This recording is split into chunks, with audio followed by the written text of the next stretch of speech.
Hi, you guys. It's your girl Jelly, as told by Inez on IG. Real sisters, real talk. Let's check your girl out. Yes, I came today in regards to speaking the Bible basics, as you all know. The story today will be about Samson and Delilah. I'm excited about this. I had to do a little refresher because I knew the ending, but I like to get the pretext. But before I go into that, I want y'all just to know how the Lord has been working through me and just explaining stuff to me. It's just been awesome because when I originally started the Bible Basics series, I was like, oh, this for y'all.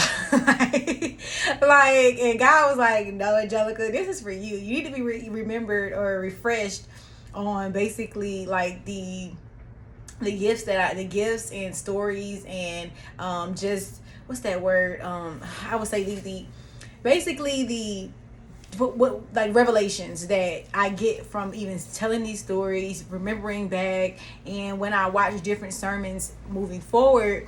Oh my gosh, you guys, like the Lord has blessed me in so many different ways with knowledge and just different interpretations from these stories. And I'm just like, my God, I said, okay, like the questions that I have, even explaining to you guys, it gets answered like literally the next day. Because I remember you guys, I was talking about Jonah.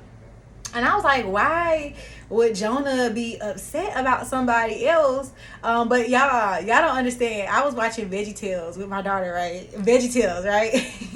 And it was given to me then. I said, God be showed up at a kid show. Like, it was basically because Jonah didn't believe that basically like people lower than him should be saved. Like he felt like he was higher than them, and God was like, no, like no one is above anybody. So that taught me right there, like ask and you shall receive.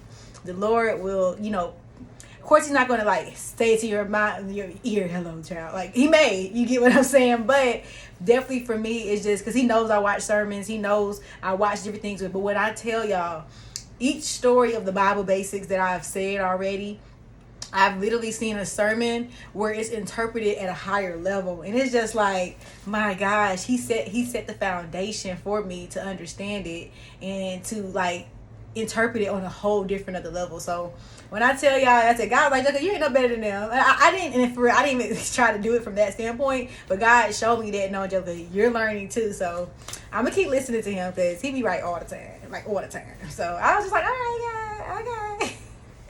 So that's definitely needed, y'all. I was just like, oh my gosh, I just had to tell that because even today, it was a story about Joseph and his brothers, and it interpreted so many different things. I said, oh my gosh, I said, I can't wait to be on that type of level where I'm interpreting things just from all aspects and seeing things that I'd never even seen before. But again, the Bible is a living, breathing book where it's gonna have new interpretations when you read it again. So you guys just don't stop here. Read it again, whatever story that you like, because you may find something new that you didn't see before. And that's just me. So I appreciate that. Like, God, speak it through me. Please, God, speak through me now. And I got you. I got your back. So I love writing down the verses because I be forgetting. And then for me, I want to write, say the whole verse. Like, you cannot be reading the whole Bible on this thing. But it be needed sometimes. So basically, I am talking about Samson and Delilah, and this is about the book of Judges. So, Judges chapter, it's really Judges chapter 13 through 16. So, I encourage you guys to read the book so you get your own interpretation and your own revelations that can come from it.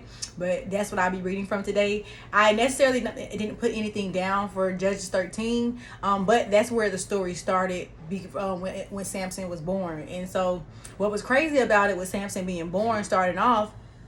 I'm sorry, you guys, I'm washing dishes. The story that Samson was born was basically his mom was barren, and she was unable to have children. And the spirit of the Lord came to her, like the angel of the Lord came to her and basically said that you will have a child, but you cannot be drinking or no fermented drinks and no unclean food.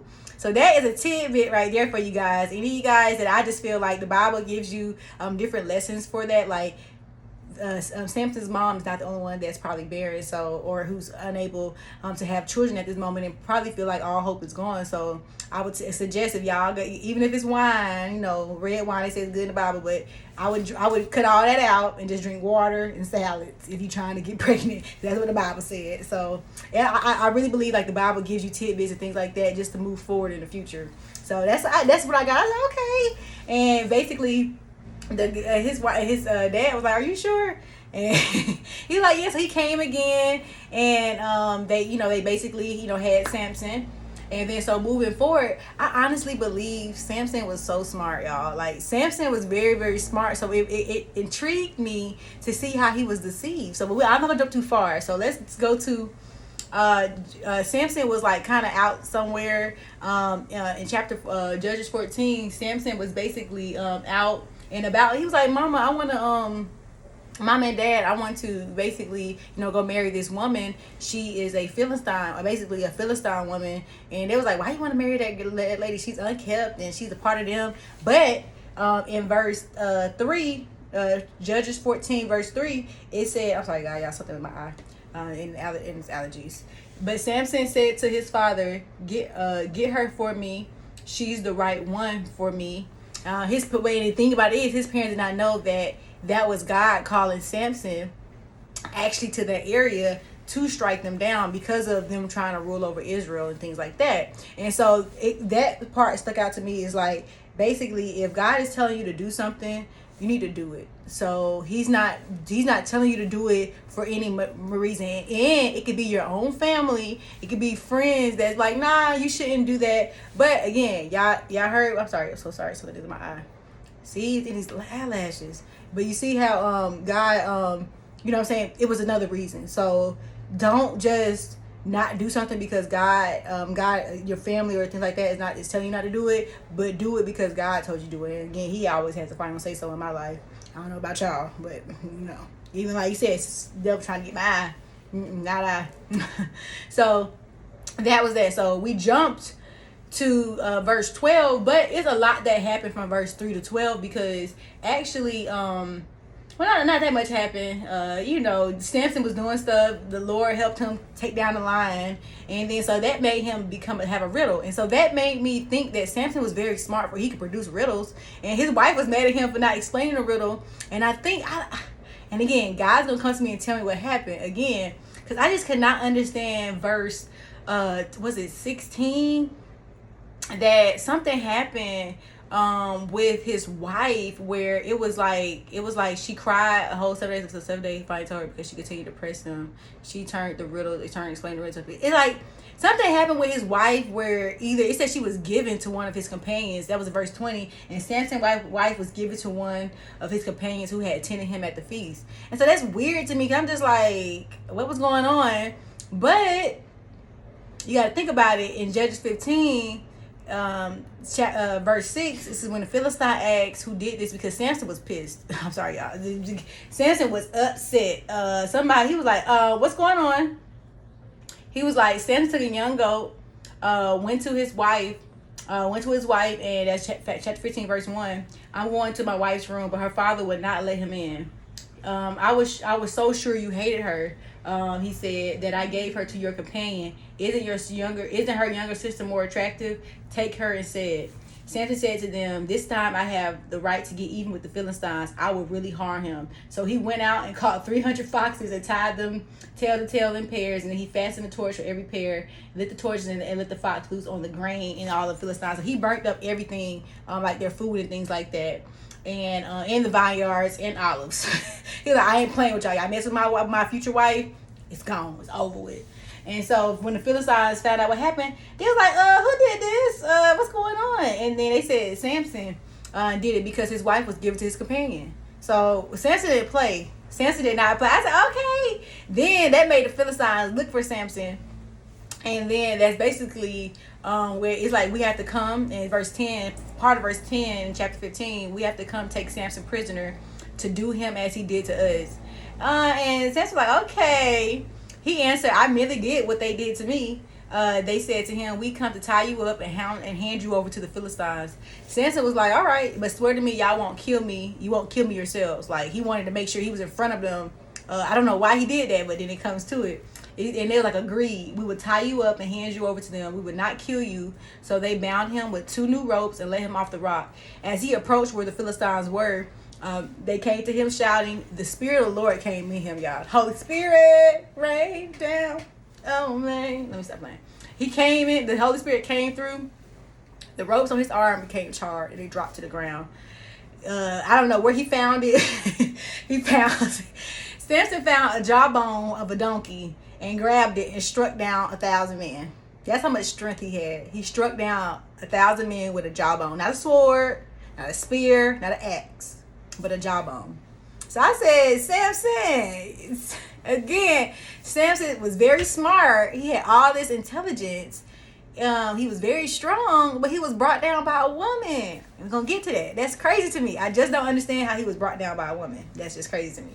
So they was like, and then God, but what's so funny, Samson almost died of thirst, and he called out to God, and this kind of got to me, because it's like, God will provide all your needs, but you gotta just ask him. And it's so funny, like, they was kind of talking to God kind of crazy. I'm like, I be over there, all right, God, can you help sister out? I be like asking all night, like, man, get a little bass in my voice. But verse 18, it was like, because he was very thirsty, he cried out to the Lord, you have given your servant this great victory. Must I now die of thirst and fall into the hands of the uncircumcised? Then God opened a hollow place, and water came out of it. When Samson drank, his strength returned, and he was revived. So literally, that I got out of that all you have to do is ask, and God will provide your needs. I was like, okay, God, all right. I guess you got to come with a riddle, and God gonna help you. So that's moving forward to Judges 16, verse 4. It says, sometime later he fell in love with a woman named Delilah. We coming to the good part. The rulers found out that he liked Delilah. And they was like, you need to lure him in and find out what his strength is so we can overpower him, and we're going to tie him up. So it's different interpretations that I've heard from it, that you could read, you could hear from it. But what I think, we're going to see, because Samson kept lying to her, and he was like, I wouldn't say lie, but from up until verse 17, verse 16, in chapter 16, verse 16, is crazy, double. He got tired of her nagging. Like, he was just tired of her nagging him. Like, it says that with such nagging, she prodded him day after day, until he was sick to death of it. And that's just crazy. Like, when a man gets weak and a worrisome woman, that's in the Bible too. You rather be in a what's that thing called again? I think that's in Psalms after Judges. So that's kind of, I think that's where you got it from too. You rather be in a valley, in a desert valley, than be in a house with a nagging woman with a tongue, something like that, it says. And that is so true. And I think it can lead to that, because it make men do rash decisions, because God told them, I think, and I don't know where that's at, but I don't know if God told them not to say nothing about his that, but I think that's a given. Like, if you have a secret power, you shouldn't tell people what's your secret power, or how, like, what's the secret to it. It's a secret power. Like, duh. But again, I think the devil, what I said was, the devil won't stop until he have what he wants, but God wants you to remain faithful. So even though you get tired, even though somebody is bothering you, or saying, you speak for myself, because my mom, it looked right through me. But it's like, you know what I'm saying? Like, just stand in your word, like, stand on your word, and, know that God has your back. And if he has brought you this far, he will not leave you. And I think Samson, again, even from the last couple chapters before, when he told that riddle to those people, and his wife was nagging him about the riddle, he basically, or his future wife was asking about the riddle, and she was nagging him, and he finally told her what happened. That kind of showed me that Samson's weakness was women. And so again, that's how the devil will get you, with your weakness. So he's not going to never go at you with your strength. The devil tried that. He seen Samson struck them down 1,000 men.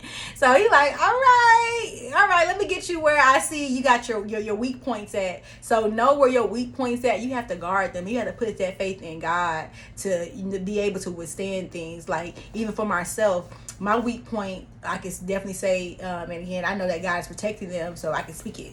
But my weak point is my family and my daughter. So when those things come into fruition or things is happening, oh my gosh, like even this morning, like it's been really, really hard homeschooling my daughter by myself. And I'm just like, God, like I need your strength. I need your strength right now. And do you guys not know God came and showed up and showed out? Cause I was like, I gotta do all this. And then my daughter was just literally flowing, doing it by herself, teaching her. I was like, you the real MVP. You so good to me all the time, even when I'm not good to you. I appreciate that. So I'm telling you, like, that's where you supposed to remain faithful at. Like, you know what I'm saying? Even my family, Lord have mercy. Truth is, I'm tired. Options are true. Through. So that I got to just put that in the Lord's hand at this point. So you know what I'm saying? Like God will definitely be on your side, but you have to remain faithful in Him. That's what I got out of it. But again, there's other interpretations that you may get out of it as well. So moving forward, she had somebody shave his head while he was asleep. She loved him to sleep on her lap, and somebody cut his hair off, and he awoke and he was about to shake himself free, but the Lord left him because He told his secrets. He put his faith in a woman, got tired, and the Lord left him. And so that was just like, I was like, dang, that was just so crazy to me. But when Samson was locked up, they thought, oh, everything was gravy. Everything was good. They even gouged Samson's eyes out. So Samson was blind at this point. So they gouged his eyes out and had cut his hair off. But while he was locked up, the Lord remains faithful. Even though we may not remain faithful, the Lord remains faithful. And his hair started to grow back. So because his hair started to grow back, they actually was using Samson as sport. So they like went to entertain, and they thought stuff was sweet. It was like, okay, let's bring Samson out. There was like a big arena where they had like thousands, I say about 3,000 Philistines, basically showcasing, Samson's strength and, just trying to, use him to perform. And so Samson's again smart. He used his wittiness, Lord. I always be making up words. That's not even the word for it. He used his wittiness and not coerced, but he basically told the servant, because he was blind, but Samson, he knew what he was doing. Samson was like, put me up in between the two pillars that's holding up this arena, that's holding up the stage. And so that's where the image of, Samson, holding up the two things. So he put him up there, and Samson prayed. So verse 28, I'm going to read this. Verse 28, chapter Judges 16. When Samson prayed to the Lord, sovereign Lord, that means the only Lord, remember me, please God, strengthen me just once more, and let me, with one blow, get revenge on the Philistines for my two eyes. Then Samson reached toward the two central pillars on which the temple stood, bracing himself again, his right hand on one and his left hand on the other. Samson said, let me die with the Philistines. Then he pushed with all his might, and down came the temple and the rulers and all the people in it. Thus he killed many more when he died than when he lived. Ain't that crazy? In death, he took more people down. And as I'm saying, sometimes, again, you can be a martyr. I'm like, I will, but Lord, please, let me live out my dreams for you. But you never know God's plan for you. And again, if you go down the wrong route, that can happen where, you know what I'm saying, you would die being a martyr versus dying and living and being a witness for God. And so that kind of showed that even when you do mess up, God shows grace and mercy, and then when you do pray, God will help you. And so that kind of, showcased to me that remain faithful. Don't let people deceive you, no matter how pretty they can be or good looking, because I know, I got a story to tell about my Samson and Delilah. Like, Lord, I'm Samson. I'm the female Samson. And again, I live though. And I was just like, but no, because I was a little bit smarter than that. But I was a little crazy too. Not crazy, like it's. Every second, I don't be a scoring woman talking about it. I'm talking about my truth. It's not scoring, but anyway, not about me. It's just funny because God knows my weak, the devil know my weakness. I like a good looking man. I'm not even gonna lie to myself. So they will coerce you, but everything that's gold, that shines gold, is not. It can be rotten in the middle. So you have to kind of discern, and my discernment was off because I was clouded. My judgment was clouded. So you have to be able to discern things, and if people aren't for you, and just because they think you look pretty, or you know what I'm saying, what they can get out of you, no, you have to, again, what they can get out of you. Like, you have to be able to discern what was God sent and what the devil says you. And Samson wasn't able to discern that the devil sent Delilah into him to deceive him. And so even on my path, multiple men, I'm like, oh God, devil sent it, because he knew my weakness. And I'm telling y'all, when I tell y'all, tall, dark, chocolate, 6 feet, all that, and devil in disguise. And he could be a good guy, but he was not a good guy to me. So it was just like, that is the funny thing. Like, God, I was like, God, this you? He's like, no, Joker, that's not me. And no, I'm not talking about anybody, because people love, because they still watch my channel. I be like, I guess I thought I was, what's his name? So again, I'm not making this about me. Let's stop. But this is why I'm Real Sisters Real Talk. Like, God knows my heart. He knows that I'm going to speak it from how I interpret it. And again, I could be wrong, but I honestly feel like a lot of things that's happening, like I said, in doing this Bible basics, it's revealing a lot of things to me. I'm just like, again, I thought I knew some stuff. And God's like, no, Angelica, I want you to renew your mind and look at it from a fresh set of eyes. And I'm so glad I'm doing this, y'all, because it's teaching me so much. And even moving forward with the different sermons that I see, I can interpret it on a whole new level. So I really, really wish you guys definitely read the chapters. Again, just don't take my word from it. I know I could be funny and it's entertaining for you to look at it from my point of view, but look at it from your point of view. Let God reveal things to you that you didn't even know that was there. So again, I always say peace, love, and soul. See you guys on the next Bible Basics.